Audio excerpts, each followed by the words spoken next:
नमस्ते सारस्वती देवदी भगवानी पुजारिणे निर्विशेष प्रणवादी निर्चंदेशकारिणे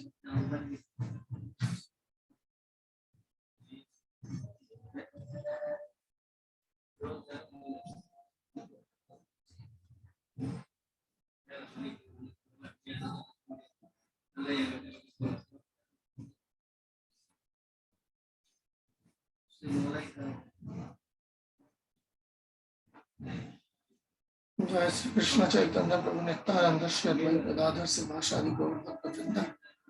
हरे कृष्णा कृष्ण कृष्ण हरे हरे, हरे राम राम राम हरे कृष्णा। आज हम पूरी कोशिश करेंगे कि हम 8वां चैप्टर खत्म करें, नहीं तो मुझे तो बाकी के चैप्टर 30 तारीख से पहले खत्म होते दिख नहीं रहे, तो इसलिए आज भरपूर कोशिश करेंगे कि ये चैप्टर खत्म हो जाए। क्योंकि अब इस चैप्टर के इस पड़ाव में जो है कुछ और जगह कुछ यहाँ पर कुछ डिस्कशंस भी हैं, कुछ आपस में देखते हैं कैसे आगे बढ़ती है बात। जैसे हम कल जो चीजें हम देख रहे थे, मैं स्क्रीन खोल देता हूँ, ज़रा आसान रहेगा।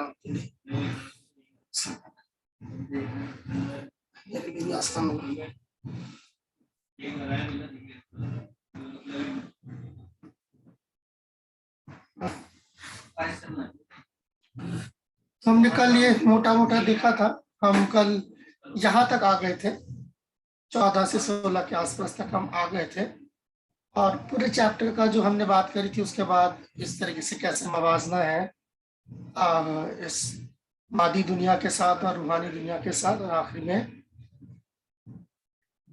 भगवान को जो है किस तरीके से हम हासिल कर सकते हैं। तो जो हमने इससे पहले के जो श्लोक जब हमने यहाँ तक देखे 10 से लेके 14 कम से कम आप मान लें, तो ये अगर आप समझे एक जनरल एक प्रोसेस था, यानी कि एक आमतौर पर अगर कोई बेहतर अपनी जो है अपनी गति बेहतर चाहता है, बेहतर जगह जाना चाहता है जहां पर वो आज है उससे, तो उसके लिए ये योग मार्ग या ज्ञान मार्ग है, उसके लिए भक्ति मार्ग नहीं है।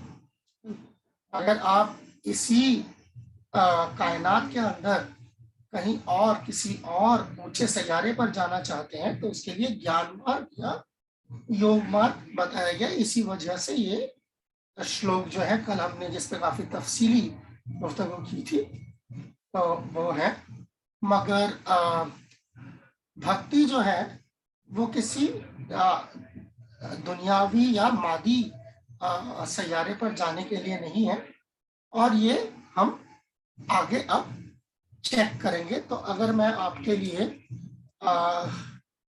भगवद गीता का 14वां श्लोक ही खोलता हूँ और उसके अंदर हम कुछ इस पे हम आज काफी जोर देंगे, क्योंकि प्रभुपाद ने भी इस पे काफी जोर दिया है। हमने कल ये कवर करके अब आगे गए थे, तो वो एक ओवरव्यू के लिहाज से तो ठीक था, बट इस पे थोड़ी और तफसीली गुफ्तगू या तफसीली डिस्कशन की जो है बहस की जरूरत है।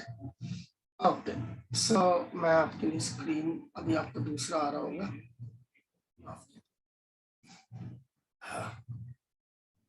मेरी आवाज साफ है ना? मुझे आज सिर्फ इसी का डर है। यस। तो देखिए, ये हमने कल करा था, अनन्य चेता सततम यो माम स्मरन्ति नित्यशः तस्याहं सुलभम पार्थ नित्य युक्त से योगिना। तो ये बड़ा कल यहाँ पर हमने इसी के आसपास छोड़ा था।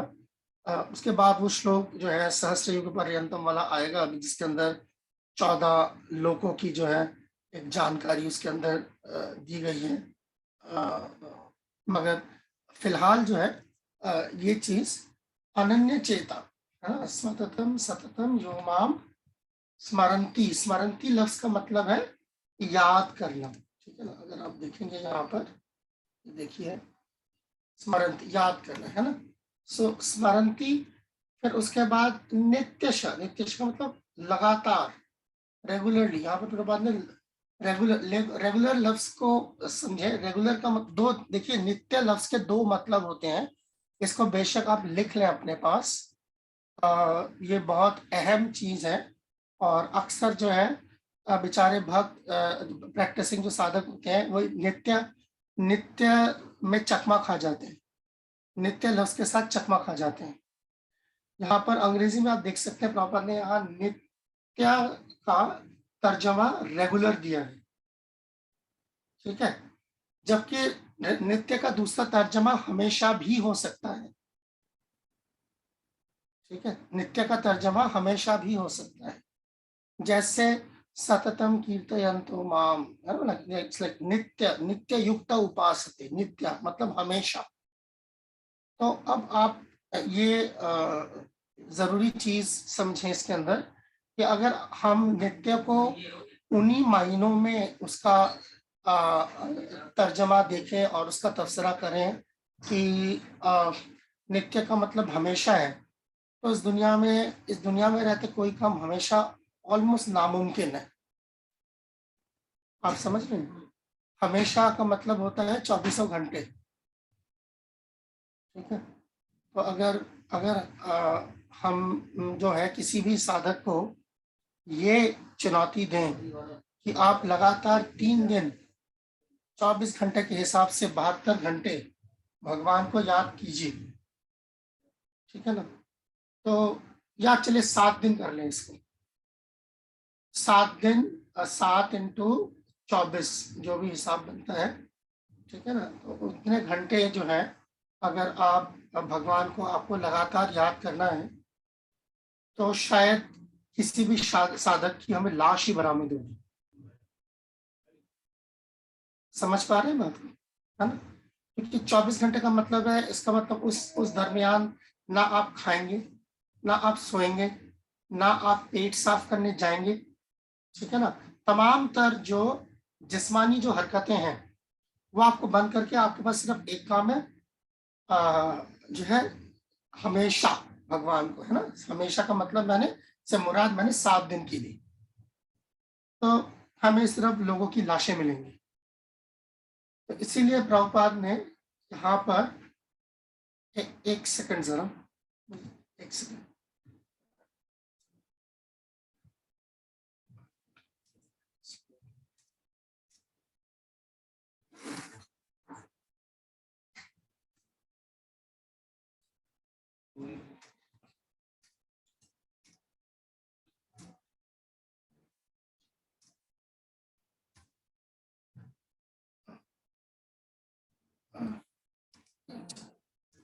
हाँ, तो इसीलिए नित्य लफ्ज का मतलब यहाँ पर रेगुलर, रेगुलर का मतलब होता है वक्तन फवक्तन, बाकायदा तौर पर। हाँ, या वक्तन फवक्तन, क्योंकि जिसका जो वक्त दिया गया है मुकर्रर वक्त के हिसाब से। रेगुलर लफ्ज जो है वो साधना भक्ति के लिए इस्तेमाल होता है, आप समझ रहे हैं। जब अगर हम हमेशा लफ्ज इस्तेमाल करेंगे, ऑलवेज, तो ये भाव भक्ति और प्रेम भक्ति में मुमकिन हो सकता है, इस साधना के दायरे में आ नहीं सकता। इसीलिए साधना में हमेशा हमारी रेगुलरिटी चेक करी जाती है, कि हम जो है वक्त वक्त के हिसाब से, मुकर्रर वक्त के हिसाब से हम चीजों को करते हैं कि नहीं करते। इसीलिए जो है हमारे पास जो है हर चीज के लिए एक मुकर्रर वक्त होता है, सोने का वक्त, उठने का वक्त, खाने का वक्त, साधना करने का वक्त, अपना काम काज करने का वक्त, इसे रेगुलर कहा गया है। तो साधक के लिए नित्य लफ्ज का मतलब है रेगुलर, यानी कि वक्तन फवक्तन, या मुकर्रर, अपने मुकर्रर वक्त के हिसाब से चीज करना। और ये करते करते करते करते जब भगवान को जो है हम पर वाकई में दया आएगी, तो भगवान हमें उधर खींच लेते हैं जहां पर हम इसको खुद ब खुद जो है हमेशा के लेवल पर आ जाते हैं। हमेशा के लेवल पर कोई साधक जो है वो अपनी कोशिश से आना नामुमकिन तरीन काम है, बिल्कुल नामुमकिन है। तो ये इसके लिए भगवान का जो है की कृपा का हमें इंतजार करना पड़ेगा, मगर उससे पहले तक आप चीज को जो है इस पूरे साधना को जो है भगवान को याद करने का जो तरीका है, इसको आप रेगुलर कर सकते हैं। इसी को इसलिए रेगुलेटेड डिवोशनल सर्विस कहते हैं, यानी कि जिसे हम कहते हैं साधना भक्ति। साधना का मतलब प्रैक्टिस। तो प्रैक्टिस रेगुलरिटी की हो सकती है, कंटिन्यूटी की प्रैक्टिस नहीं हो सकती। कंटिन्यूटी, अब जैसे सांस लेना है, अब सांस लेने की प्रैक्टिस थोड़ी ना होती है, वो तो हमेशा ही है 24 घंटे। मगर तैरने की प्रैक्टिस हो सकती है 1 घंटा 2 घंटा, साइकिल चलाने की प्रैक्टिस हो सकती है 1 घंटा, है ना। गाड़ी चलाने की, सुबह आप किसी जो है मैदान में ले जाए गाड़ी सीखने के लिए, आधा घंटा 1 घंटा हो सकती है, रोज हो सकती है। एक्सरसाइज, वर्जिश हो सकती है रोज 1 घंटा। 24 घंटे किसी को वर्जिश करने बोलेंगे तो उसकी लाश निकलेगी। तो बिल्कुल उसी तरीके से ये समझना जरूरी है। ये बहुत जरूरी है यहाँ पर समझना नित्य का क्या मतलब। नित्य, जब भी नित्य लफ्ज आए तो उसके 2 मायने होते हैं। साधक के लिए उसके 1 मायने होते हैं और सिद्ध के लिए उसके दूसरे मायने होते हैं। जैसे भगवान कहते हैं चैतन्य महाप्रभु, कीर्तनीय सदा हरि। अब कीर्तनीय सदा हरि साधक के लिए कीर्तनीय सदा हरि मुमकिन नहीं है। तो कीर्तनीय सदा हरि साधक के लिए का मतलब है कि रेगुलरली, रेगुलर करते करते करते करते जब उस मुकाम पर आएगा तब भगवान उसको वहां खींच लेंगे जहां पर वो हमेशा के जो है लेवल पर पहुंच जाएगा उस नेट से आगे। ठीक है। सो ये तो अब इसके बाद देखिए, तस्या हम सुलभ पाठ, मुझे बहुत आसानी से कोई हासिल कर सकता। हमको सबको मालूम है भगवान को हासिल करना आसान नहीं है ना। ये तो दुनिया की जो सबसे बेशकीमती कोई दुनिया या दुनिया से बाहर, पूरी कायनात या कायनात से बाहर जो सबसे बेशकीमती चीज हो सकती है, वो अपने आप को बड़े सस्ते दामों पर बेचने को तैयार है अगर आप भगवान की भक्ति करते हैं। तस्याहम सुलभम पार्थम। वो भक्ति का क्या मतलब है, ये जो ऊपर लिख रहे हैं कि ये यानी कि भक्ति का मतलब है जिसको हम कहते हैं सरेंडर का एक प्रोसेस, यानी कि एक तरीकेकार क्या है, ये एक अंदरूनी जज्बा है। ये अंदरूनी जज्बा क्या है कि हे भगवान, मैं आपका जो है हमेशा से मैं आपका सेवक रहा हूँ, आपका खादिम रहा हूँ। आप मुझे अपनी सेवा दीजिए और मुझे आप लगाइए अपनी सेवा में। बस इसको कहते हैं अनन्य चेता। ठीक है। और इसी अनन्य चेता लफ्ज से जो है आता है अनन्य भक्ति। ये जो पूरा हमारा 7 से 12 का जो ये पूरा मॉड्यूल है, इसका जो नाम है वो अनन्य भक्ति इसी वजह से, क्योंकि आप देखेंगे, अभी मैं आपको दिखाता हूँ कितने श्लोकों में ये अनन्य लफ्ज का इस्तेमाल हुआ है। ये देखते हैं।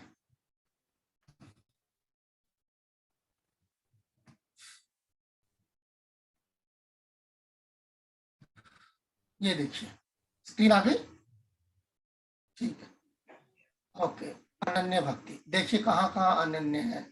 आ ना अन्य, अनन्य का मतलब है और कोई नहीं, सिर्फ तुम, सिर्फ आप।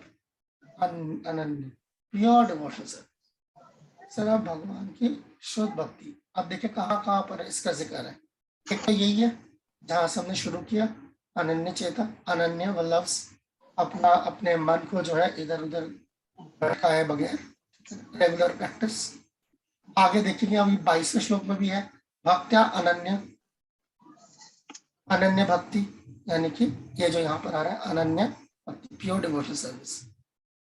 अनएलॉयड, अनएलॉयड का मतलब पता है क्या होता है? अनएलॉयड का मतलब जिसके अंदर कोई मिलावट ना हो। ठीक है। जब हम ऐसे बात करते हैं अनएलॉयड स्टील, है ना, कोई कह सकता है कि जो है अनएलॉयड स्टील, तो हम सोचते हैं कि अनएलॉयड स्टील का मतलब है कि बहुत ही मजबूत स्टील। मजबूत होगा, मगर मजबूती से भी ज्यादा जो जोर दिया गया है वो कि इसमें कोई मिलावट नहीं है, इस पर जोर दिया गया। जितना इसके अंदर मिलावट नहीं होगा, खुद ब खुद वो उतना मजबूत होगा। अनन्य भक्त्या अनन्य भजंती अनन्य मनसा, ये देखिए 9वें चैप्टर में आपको ये भी मिलेगा। भजंती अनन्य मनस, वही एक ही बात हो रही है। अनन्य मनस, ये जो ऊपर है अनन्य चेता अनन्य मनस, एक ही मतलब भजना, मेरी सेवा करना। भज लफ्ज का मतलब सेवा। अक्सर मुझे नहीं पता पाकिस्तान में आप लोगों के वहाँ कैसा जो है कल्चर है और किस तरीके का, मैं अगर कहूँ कि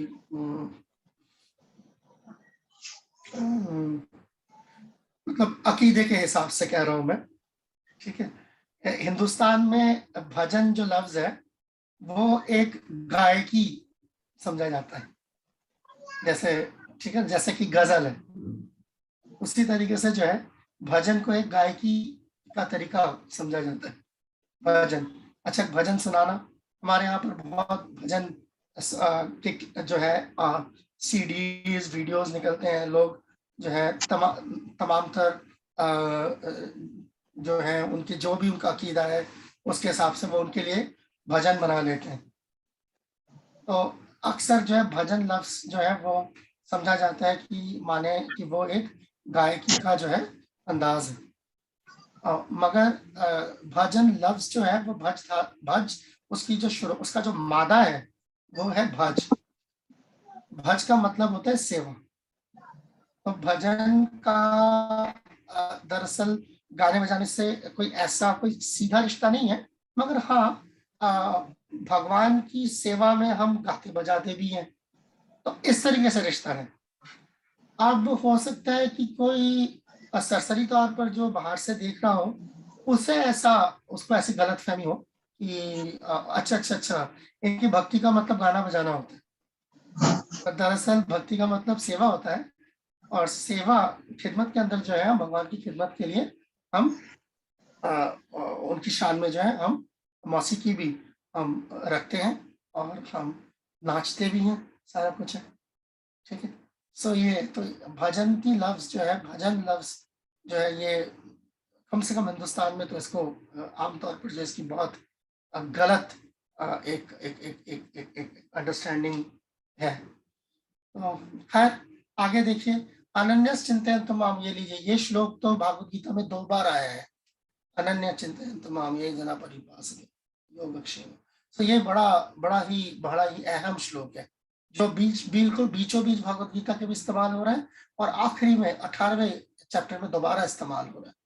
अगेन वही अनन्य चिंतन, तो देखिए चिंता चेता, अनन्य अपनी जगह है, माम का मतलब मेरा, तो सभी कितने श्लोक आप देख, अनन्य भाव भजन्ते माम अनन्य भाव।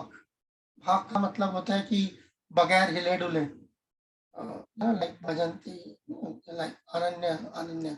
तो भक्त्या तू अनन्या, ये लीजिए 11वें मैं मतलब लेके जा रहा हूँ क्योंकि हम यहीं तक जाएंगे, 12वें तक जाएंगे, इसीलिए इवन 13वें में भी है अनन्य योगेन भक्ति, अनन्य भक्ति। सो इसीलिए तो आइए अब इसके मैं अब इससे आगे अभी नहीं जा रहा था, क्योंकि जैसे मैंने बताया कि ये बहुत भगवान कह रहे हैं कि मैं बहुत आसानी से ये आप मुझे जो है मुझे हासिल कर सकते हैं, भक्ति की वजह से आप हासिल कर सकते हैं। सो अब हम देखते हैं इसी श्लोक में 7वां श्लोक आप सबने अपने सामने निकाला होगा। तो हम क्या करेंगे, एक छोटा सा ग्रुप डिस्कशन, हम सभी लोग इकट्ठे, क्योंकि यहाँ पे ग्रुप डिस्कशन ग्रुप अच्छा ठीक है मैं कर सकता हूँ, ऐसा नहीं अभी भी करा जा सकता है। 14वां जो श्लोक है वो आप लोग निकाल लेंगे और उसका परपट, और मैं आप लोगों को अभी जो है कुछ ग्रुप्स में तकसीम करूंगा, ठीक है। और ग्रुप्स बड़े ही रखूंगा मैं, ज्यादा छोटे नहीं रखूंगा। और उसमें जो है 14वें श्लोक में आप शीला प्रभुपाद का मूड ठीक है, भापने की कोशिश करेंगे। प्रभुपाद का मूड, ना कि उसमें क्या लिखा है। आप समझ रहे हैं? मूड जो होता है वो लिखा नहीं होता, वो पकड़ना पड़ता है। ठीक है ना? जैसे कि मैं आपसे कितनी तमीज से बात कर रहा हूं, मगर आपको मेरा मूड भापना पड़ेगा। ठीक है? मैंने बदजबानी नहीं की, मगर आपको मेरा मूड भापना। इसी तरीके से इस श्लोक के अंदर आपको प्रभुपाद का मूड, यानी कि जो लाइन अंग्रेजी में जिसे कहते हैं इन बिटवीन द लाइन्स, ठीक है, लाइनों के दरमियान जो चीज है वो आपको पकड़नी पड़ेगी। तो मैं आपको आप यहाँ पर हम लोग 12-13 लोग हैं, तो मैं आपको इसमें 15 लोग भी होंगे, तो एक तो मैं ही हूँ। 7-7-14 के ग्रुप में बांटू या क्या करूँ? 5-5-15 के ग्रुप में, 5 या 15 के ग्रुप में बांट देता हूँ, फिर देखते हैं क्या होता है। ठीक है, सबको याद रहेगा क्या करना है? जी प्रभुपाद जी प्रभुपाद का का मूड। मूड जी प्रभु जी। निकालना है। ठीक है, यानी तात्पर्य कि से हाँ, हाँ, और श्लोक से भी, चलो तात्पर्य श्लोक दोनों से देखिए। हाँ, बहुत ज्यादा चीजें नहीं होंगी, एक आध चीजें ही होंगी। ठीक है, हाँ, अगर मतलब अगर आपको लग रहा है कि आप 5-5 6-6 चीजें निकाल रहे हैं, तो मुझे लगता है फिर आप ऐसे समझेंगे कि शायद कुछ ज्यादा ही अंदर चले गए हैं। ठीक है, तो 2-3 चीजें निकल के आएंगी मुख्तसर से। हाँ, उसमें तो मैं आपको 10 मिनट की मोहलत काफी है, छोटा सा तात्पर्य परपट। बड़ा थोड़ा 15 मिनट। अच्छा ठीक है, मैं आपको 15 मिनट की मोहलत दे देता हूँ। ठीक है, तो मैं आपको 15 मिनट की मोहलत दे देते हैं। उससे पहले जो है 3 ग्रुप बनाए जाएंगे, और ऑप्शन में, एक सेकंड, ऑप्शन में 15 मिनट की मोहलत चाहिए। इकट्ठे आप लोग डिस्कस कर लीजिएगा, ऐसे नहीं कि एक ही ग्रुप से फिर सब लोग बोलने लग जाए। ठीक है, एक ही फिर आपने, और कोई ऐसी नुमाइंदगी करे जिसने पहले कभी नुमाइंदगी नहीं की। ठीक है, जिनको बोलने का मौका मिलता है वो तो है, जो बोल रहे, तो उनको भी मौका फराम किया जाए। तो रूम नंबर 1 में मैं डालता जा रहा हूँ।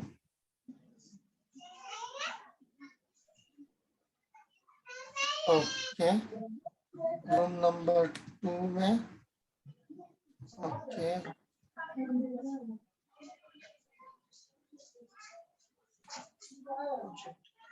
अरे अच्छा, एक तो कम ही हो गया। रूम नंबर 3 में 4 हो गए। ठीक है, मैं खोल रहा हूँ रूम आपके, सब लोग ज्वाइन कर लीजिए। आ गया होगा सबके पास।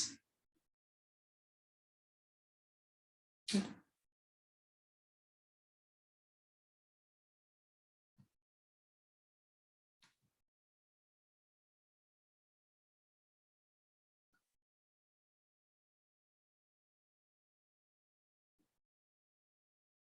जगदीश प्रभु, आपको रूम नंबर 1 में जाना पड़ेगा। राग, अच्छा किसी तो चले गए, शायद चले गए, बाकी सब चले गए। जगदीश प्रभु सिर्फ आप रह गए हैं।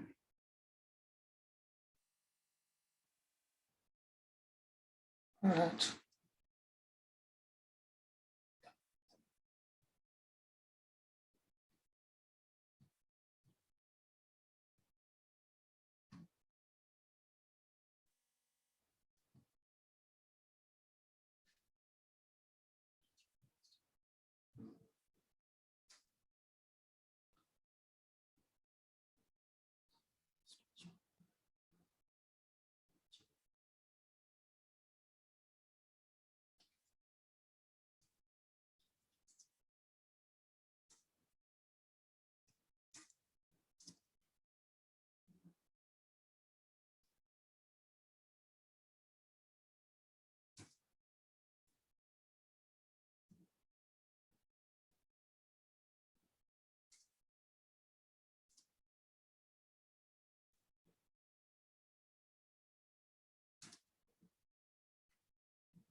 दिव्य लीला प्रभु, आपको मैं एक ग्रुप में डाल रहा हूँ, रूम नंबर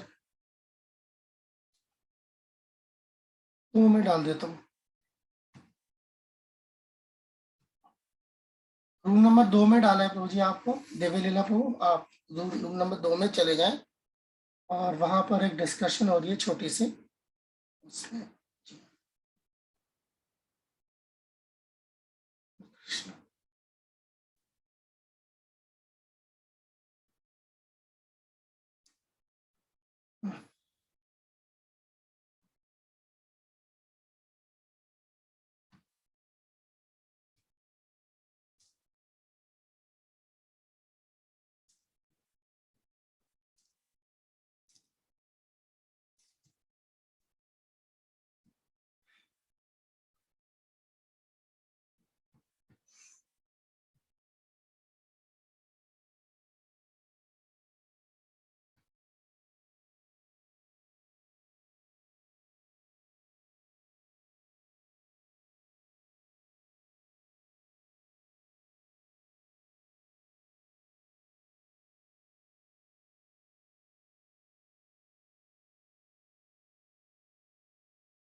विराजन प्रभु। जी प्रभु। प्रभु ये सब ना ब्रेकआउट रूम बने हुए हैं, जी तो जी प्रभु जी जी सबके पास रूम में गए हुए, आप आए लेट थे, आपने कोई रूम आप ज्वाइन नहीं कर पाए, तो थोड़ी देर आप वेट कीजिए। उसमें ये होता है कि 14वां श्लोक पढ़ रहे हैं हम लोग रिपोर्ट, उसमें प्रभुपाद जी का मूल क्या है, मूल को हम लोग ढूंढ रहे हैं 14वें श्लोक के मफहूम में, आप पढ़ लीजिए। समझ आए प्रभु? ओके जी प्रभु, आपकी आवाज कट रही है प्रभु। प्रभु 14वें अध्याय का ना मफहूम पढ़ रहे हैं, इसमें प्रभुपाद का मूड क्या है ये बयान करना है। 14वें अध्याय का, ये 14वां श्लोक, 14वें श्लोक का 14वें अध्याय का श्लोक।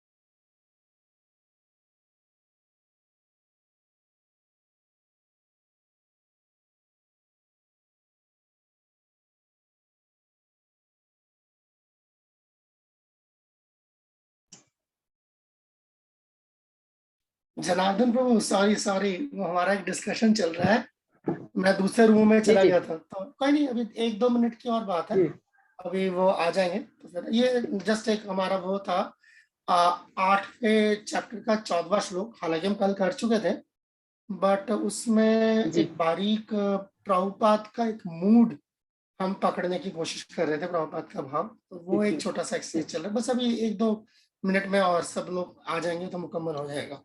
ठीक है, फिर आप वहां से आप कंटिन्यू, क्योंकि अभी ना एक्चुअली वो 10 मिनट से चल रहा था, अब मैं अब आपको डालूंगा कहीं ना, तो आप तो 1-2 मिनट ठीक इंतजार है कर लेना प्रभु, बेहतर ठीक है, है। धन्यवाद। ठीक है।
श्री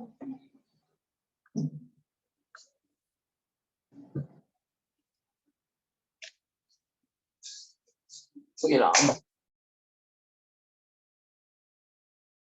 हाँ, लगभग हरे सभी कृष्ण। आ गए हैं। Good. So group number room number 1 इसमें कन्हैया लाल प्रभु थे। आप लोग से शुरुआत करते हैं, आपके ग्रुप हाँ, से। हाँ, हरे कृष्णा। माता जी बोलेंगी प्रभु जी। आज हमने माता जी से कहा है, माता जी लीड करेंगी आज हमें। गौर नित्यानंद भवन से माता हाँ, बहुत बढ़िया, ये बहुत अच्छा किया। क्या उन्हें मौका ही नहीं मिलता, वो बेचारे वो 3-4 वहां पर होते हैं, वो एक माइक को रो रहे होते हैं। अच्छा, अब उनको मौका दीजिए। बहुत अच्छा, ठीक है जी। प्रभु हरे कृष्णा।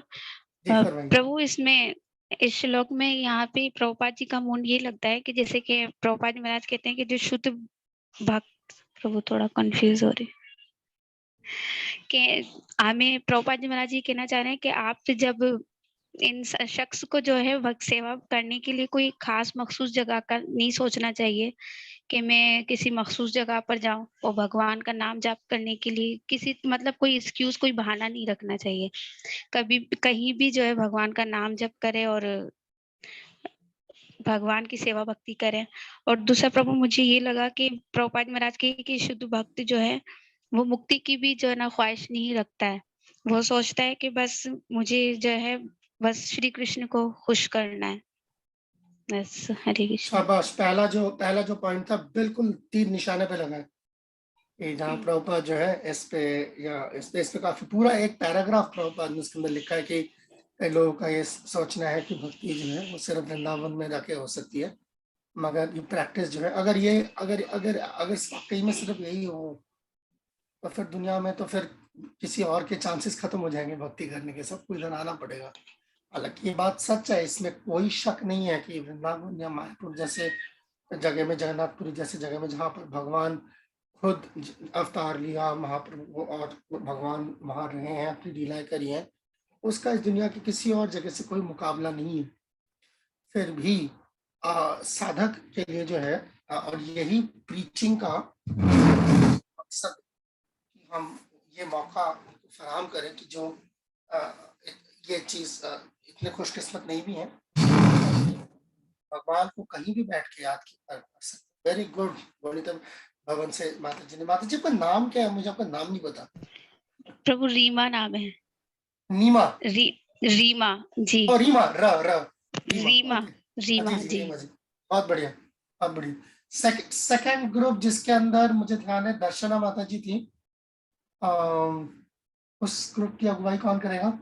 हाँ प्रभु मैं। हरे कृष्णा प्रभु जी। जी प्रभु जी श्लोक में प्रभुपाद जी का मूड है वो सारा प्रभुपाद जी ने बताया कि भक्ति पे ही ज्यादा प्रभुपाद जी ने जोर दिया है। प्रभुपाद जी, हाँ, कि भक्ति योग एक ऐसी चीज मतलब योग है भगवान को आसानी से प्राप्त किया जा सकता है और इसमें ज्यादा कुछ वो तपस्या भी करना नहीं है, मतलब आसानी से सुलभता से शुरू हो सकता है। हरे कृष्ण महामंत्र से ही शुरू किया जा सकता है।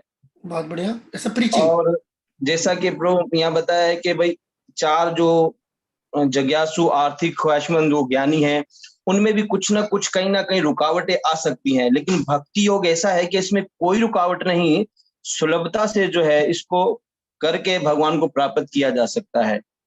जैसे कि यहाँ बताया कि मतलब देश काल पात्र का भी इसमें कोई नियम नहीं है, मतलब कहीं भी इसे किया जा सकता है। समय से जो भी समय मिले वो भगवान को खुश करने के लिए मतलब किया जा सकता है। प्रभु मोटा मोटा वहीं पे आप आए हैं जहां पर रीमा माता जी हैं। बिल्कुल ठीक, बिल्कुल बहुत बढ़िया कंक्लूजन। एक्चुअली देखिए ये जो एक्सरसाइज है ना, इस तरह के एक्सरसाइजेस का, अच्छा चलिए तीसरा ले लेते, उसके बाद बात करेंगे।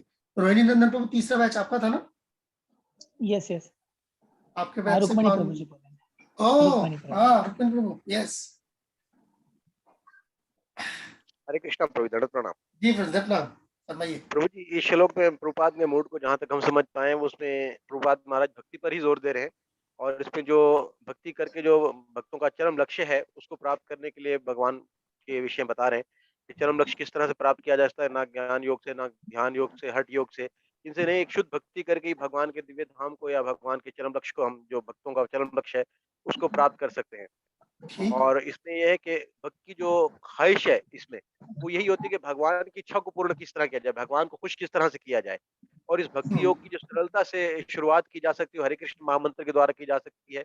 और जो साधक है इसमें जो शुद्ध भक्ति में पहुंच जाता है, उसको अन्य रूप भी अपनी तरफ आकर्षित नहीं कर पाते। बहुत बढ़िया। तो इसकी शुरुआत जो है वो बहुत सरल भाव, पीछे जैसे बताया योगियों के विषय में, अंत काल में किस तरह ध्यान लगाना पड़ता है, ये करना पड़ता है, वो करना पड़ता है, तो उसमें बहुत ज्यादा कठिनाइयों को झेलना पड़ता है।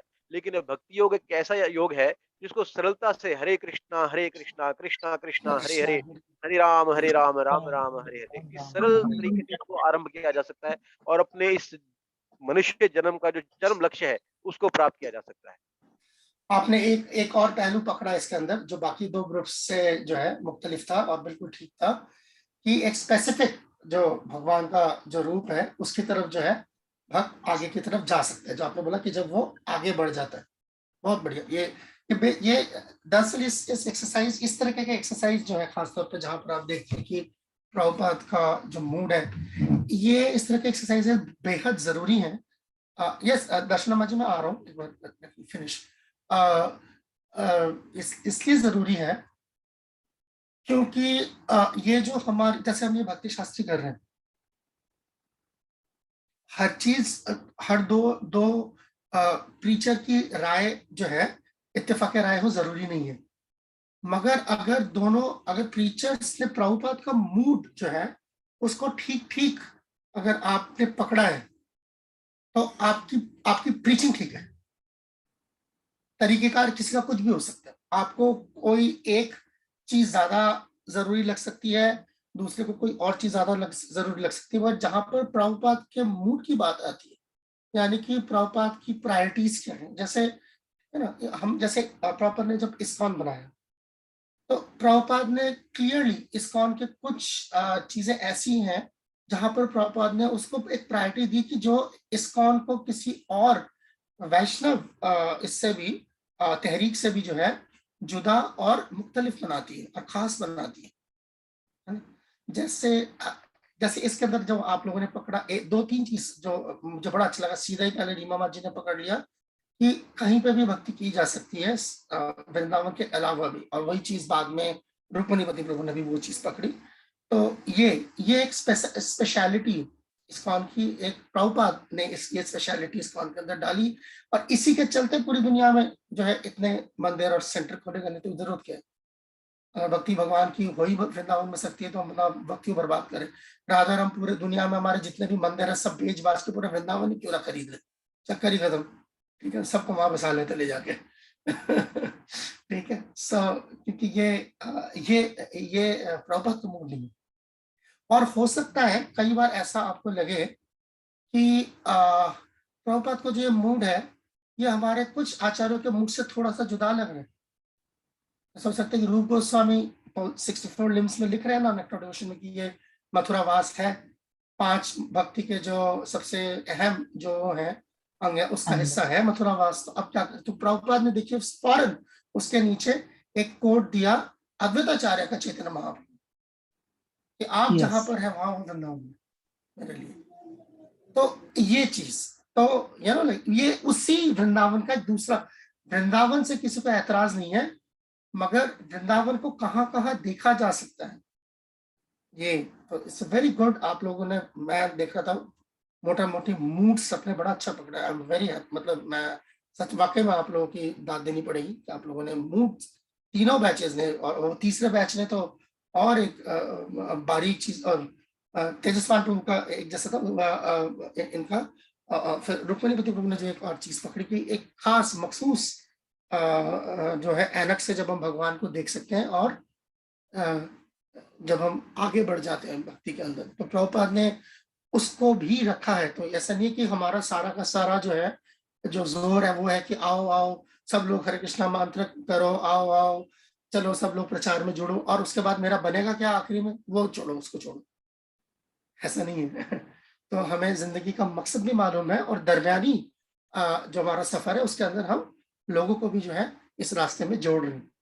मगर हर प्रैक्टिसिंग डिवोटी खुद किस तरीके से इस राह में आगे बढ़े। तो प्रभुपाद का मूड यहाँ पर ये भी दिख रहा है। ऐसा नहीं कि चलो यार तुम भगवान पे छोड़ दो, अपने आप हो जाएगा जो है, नहीं।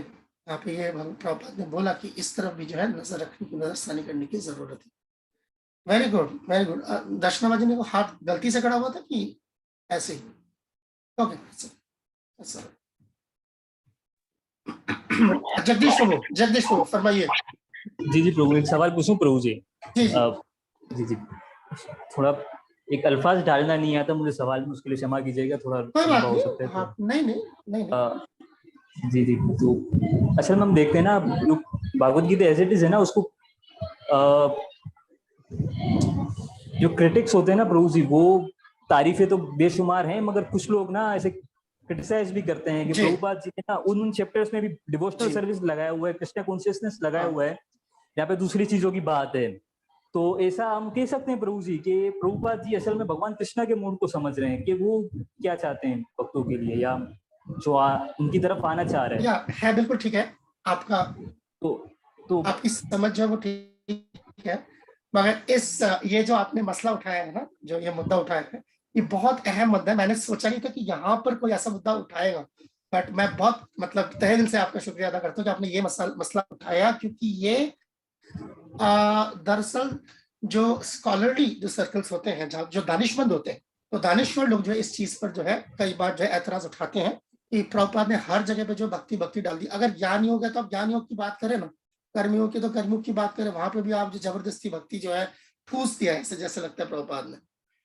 और ये जो प्रभुपाद पर ये जो नुक्ताचीनी जो है, ये प्रभुपाद के वक्त तो इतना नहीं था, पर प्रभुपाद के जो है इस दुनिया से जाने के बाद जो है काफी बड़ा, और एक काफी बड़ा सर्कल जो है दानिश्वरों का, जिन्होंने जो है ये एक मान लीजिए हमला जो है किया कि ये इस तरीके से जो है भागवत गीता को मरोड़ा गया है। अगर आप कहते हैं कि Bhagavad Gita as it is है, तो ये एज इट इज कहाँ है? ये तो जैसा आपने समझा वैसा आपने डाला है, आपके हिसाब से हर जगह आपने भक्ति ठूस दी जबरदस्ती।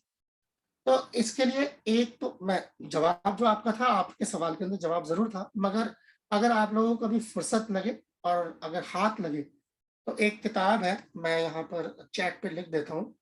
उस किताब का नाम है, ये आजकल मिलती कम है पर मिल जाना चाहिए, अगर आप अमेज़न वगैरह पे चेक करेंगे तो आपको मिल जाएगा। अमेज़न है पाकिस्तान में। हाँ, वो अभी रोका है ना, मैंने सुना है अभी वो जो लेटेस्ट जो चीजें लगाई हैं, रोक लगाई हैं, उसमें आप किताबें नहीं इंपोर्ट कर सकते।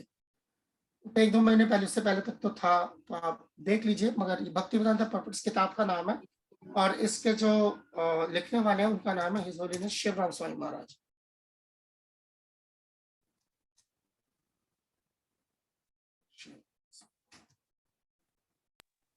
तो ये जो किताब है, इस किताब को बिल्कुल ऐसे लिखा गया कि जैसे कि किसी वकील ने जो अपनी दलील पेश की हो।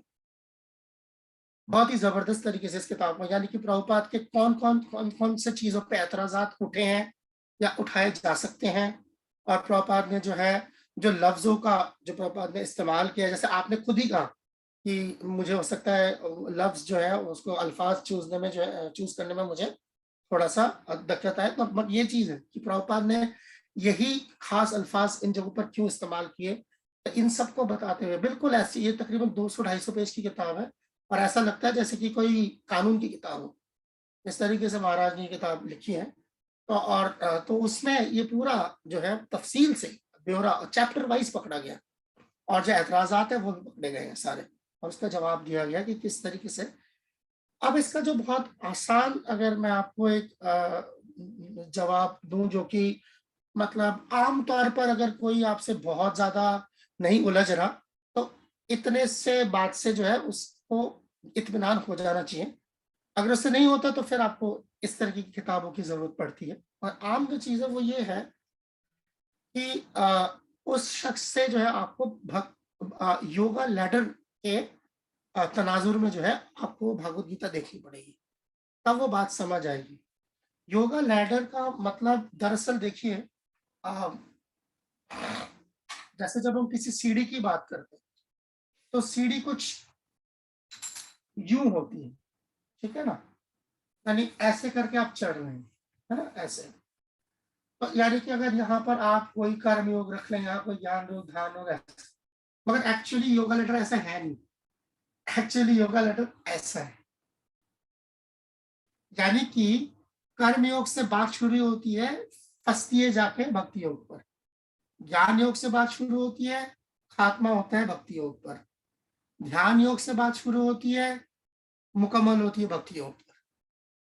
तो जितने भी जो योग हैं वो आखिरकार उसकी जो आखिरत है वो भक्ति योग में जाकर जो है वो मुकम्मल होती है।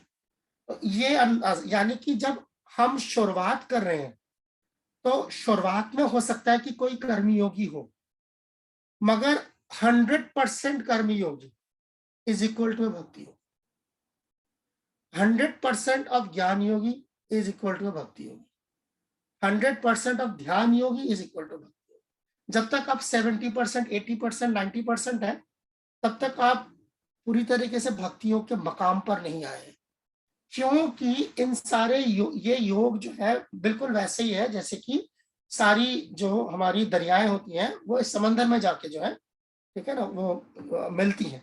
तो इसीलिए उसी तरीके से जब जो दरिया की शुरुआत होती है तो वहां उसका रूप और होता है, मगर जब वो दरिया समंदर जाके मिल रही होती है तो उसकी बात ही कुछ और होती है। लेकिन आपने देखा होगा जैसे कोई भी दरिया जब निकलती है वो किसी ग्लेशियर से जो है बूंद बूंद पानी रिस रिस के जो है निकल रहा होता है, मगर बाद में जब वो समंदर के पास होती है तो वो खुद एक समंदर जैसा होती है।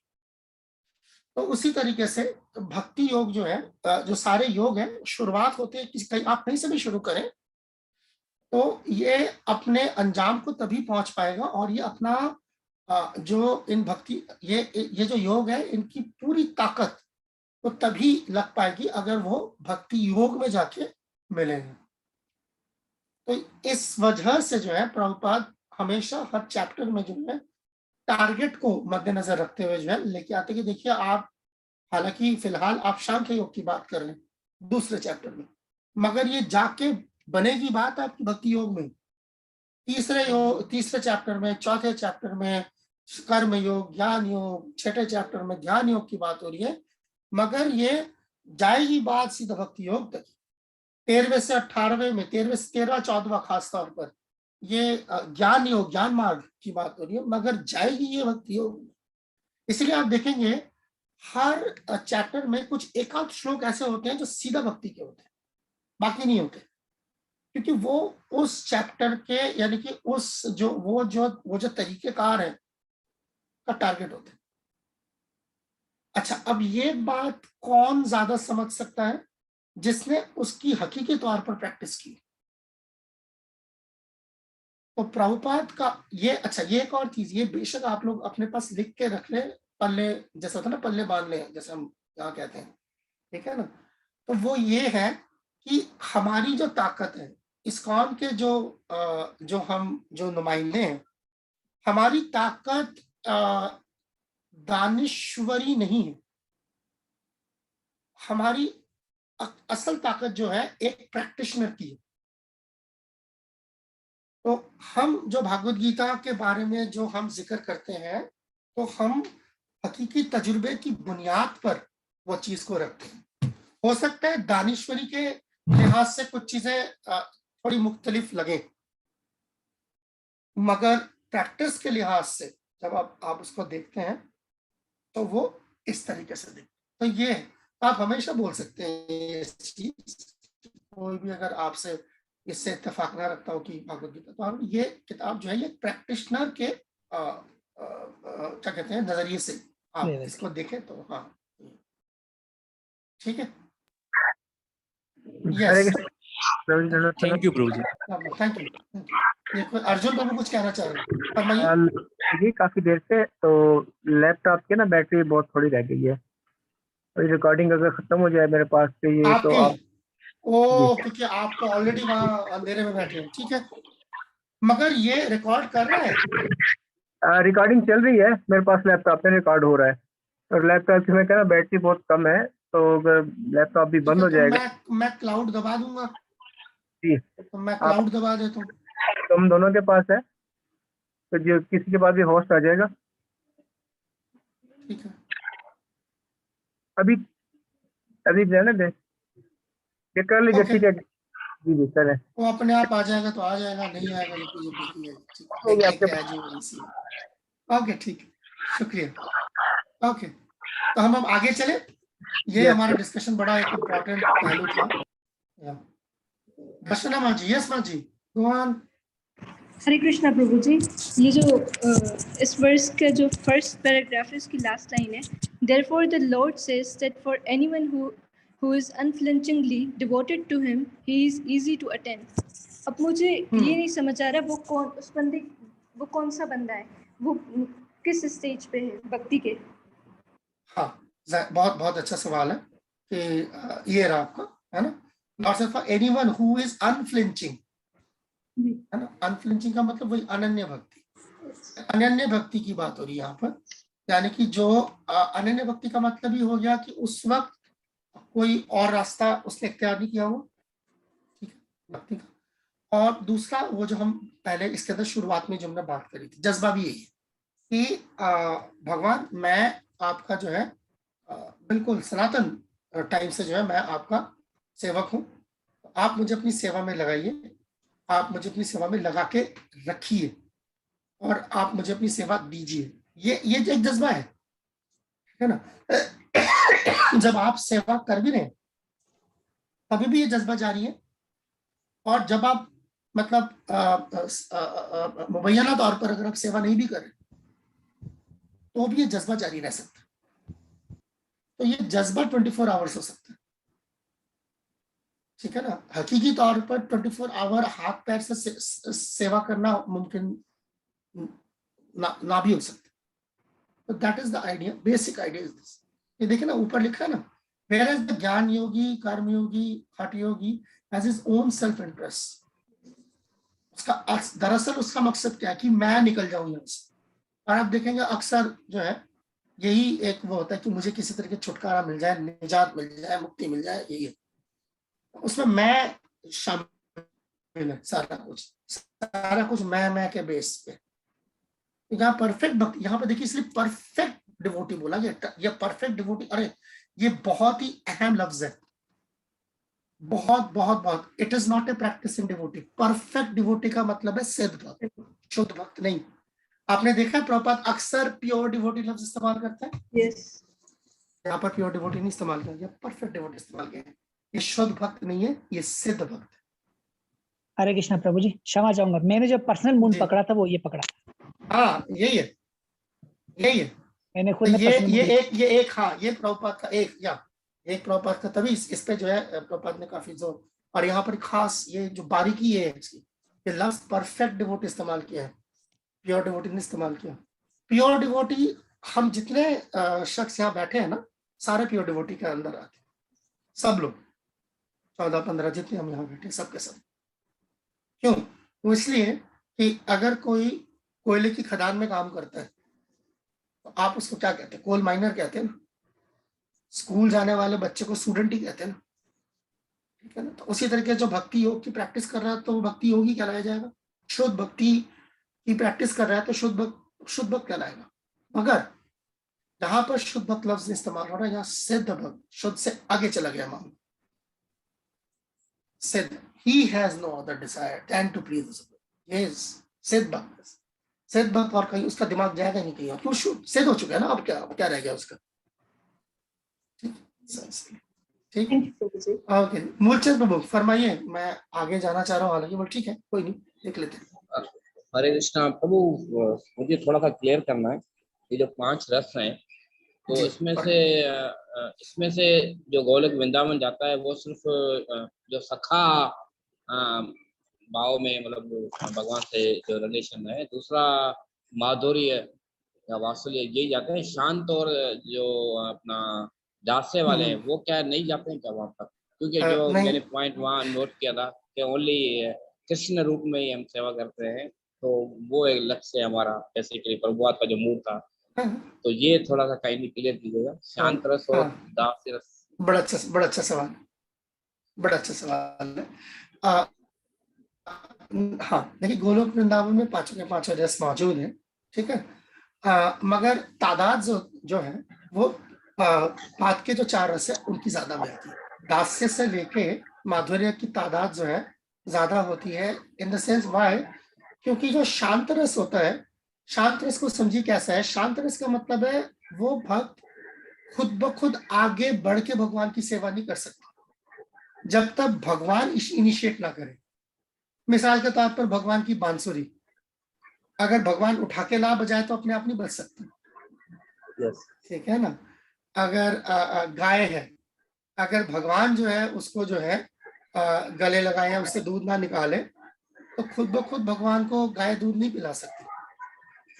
गाय करीब आ सकती पर नहीं। जैसे जो पेड़ पौधे हैं, चिंतामणि है ना, प्रकर सदमसु, यानी जो है कि जितने भी पेड़ है जिनको हम कल्प वृक्ष कहते हैं वहां, तो वो जब तक भगवान आके उनमें से फल नहीं तोड़ते और उन्हें नहीं खाते, तब तक वो पेड़ ज्यादा मतलब इतना कर सकते हैं जैसे भगवान उनके नीचे आए तो वो झुक जाए, मगर दौड़ के भगवान की तरफ नहीं आ सकते। तो ये फर्क होता है शांत रस में, यानी कि शांत रस का जो भक्त है वो भगवान की सेवा के लिए तैयार तो होता है मगर खुद ब खुद पहल नहीं कर सकता। जबकि बाकी के जो 4 रस हैं, दास्य से लेकर माधुर्य, इसमें भक्त खुद पहल कर सकते हैं, ठीक है। जैसे जो दास्य रस के भक्त हैं, जैसे रक्तक है, चित्रक है, पत्रक है, ये लोग भगवान के दास हैं। ऐसे दासियां भी हैं भगवान की, जो भगवान के घर में जो है बतौर नौकर जो है वो सेवा करते हैं और वो भगवान को सजाने का काम करते हैं, भगवान की थाली लगाते हैं, भगवान का बिस्तरा सजाते हैं वगैरह, ये सब चीजें तो ये सामने से आके करते हैं। भगवान से सामने से आके पूछ सकते हैं कि आप क्या खाना पसंद करेंगे, वट एवर, ये आपसे लगता है। इस तरीके से शांत रस वाला ये नहीं कर सकते। ये फिर उसी तरीके से और जब बढ़ जाता है तो मामला साक्ष्य, तो साक्ष्य में जो है ये जो एक दास, अच्छा जैसे दास सब छोटी छोटी चीजें, जैसे मान लीजिए भगवान ने जो है अपने किसी दोस्तों के साथ जो है मजाक किया, ठीक है ना, एक मान लीजिए कोई लतीफा छेड़ा, तो दोस्त तो दांत निकाल के हंसेंगे सारे भगवान के साथ, ठीक है ना। मगर वहां जो खड़ा हुआ जो दास्य रस का भक्त होगा वो दांत निकाल के हंसेगा नहीं, वो मुंह छुपा के हंसेगा, हंसेगा जरूर और मुंह छुपा के हंसेगा, यानी कि उस चीज का एहतराम और लिहाज उसके अंदर होगा भगवान के लिए, ठीक है। कि इसके लिए नहीं कि वो भगवान है। गोलोक वृंदावन में कृष्ण को कोई भगवान नहीं मानता, क्योंकि भगवान आते ही जो है वो सारा रस खत्म, वो खट्टा हो जाएगा, ठीक है। तो वो ये है कि कृष्ण है हमारे मालिक, कृष्ण ही हमारे मालिक, भगवान नहीं हमारे मालिक, कृष्ण ही हमारे मालिक है। तो मालिक के सामने जो है बेअदबी नहीं की जाती। तो इस तरीके से तो ऐसे देखते हैं उस फिर जो वात्सल्य रस के भक्त, ठीक है ना, वो हो सकते हैं भगवान पर अपना जोर भी चला लें। तो साख्य रस के भक्त जो है, जो वात्सल्य रस के भक्त होते हैं, तो जनरली ज्यादा भगवान पे जोर नहीं चलाते, क्योंकि उनको पता है वो चलाएंगे। जैसे कि घरों में होता है कि आंखों की शर्म होती है, कुछ चीजें होती है,